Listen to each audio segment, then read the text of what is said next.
Hi friends, god of masses నటసింహం Nandamuri Balakrishna present NBK 109 మూవీలో నటిస్తున్నారు. ఈ చిత్రానికి director Bobby Kolli. Hattrick hit movie తర్వాత బాలకృష్ణ నటిస్తున్న ఎన్బికే 109 మూవీపై అంచనాలు తార స్థాయిలో ఉందన్నమాట. ఇప్పటికే 2 కాన్సెప్ట్ పోస్టర్ని రిలీజ్ చేయగా మంచి అంచనాలు అయితే అందుకుందనమాట. అలాగే ఈ మూవీకి సంబంధించిన 2 షెడ్యూల్ కూడా కంప్లీట్ చేసుకుంది. ఊటీలో కూడా 2వ షెడ్యూల్ అయితే కంప్లీట్ అయితే చేసుకుంది. ఇక 3వ షెడ్యూల్ అనంతపురం జిల్లాలో జరుగుతుందని న్యూస్ అయితే విన్నాం. బట్ అనంతపురం జిల్లాలో కాదు, రాజస్థాన్లో 3వ షెడ్యూల్ జరగబోతుందట.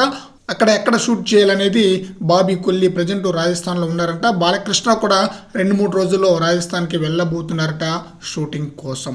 ఈ మూవీపై భారీ స్థాయిలో అంచనాలు అయితే ఉందన్నమాట.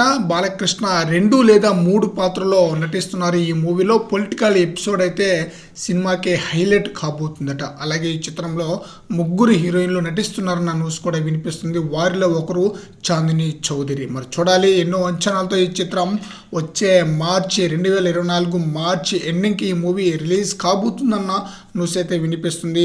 బాబీ కొల్లి బాలకృష్ణకు ఎన్బికే 109 మూవీ ద్వారా ఎలాంటి హిట్ ఇస్తారో చూడాలి. అయితే ఈ మూవీ బాలకృష్ణ యొక్క రెగ్యులర్ సినిమా లాగా ఉండదట. ఇదొక ఫ్యామిలీ డ్రామాగా ఎమోషన్తో కూడుకున్న సినిమా లాగా ఉండబోతుందన్న న్యూస్ అయితే వినిపిస్తుంది.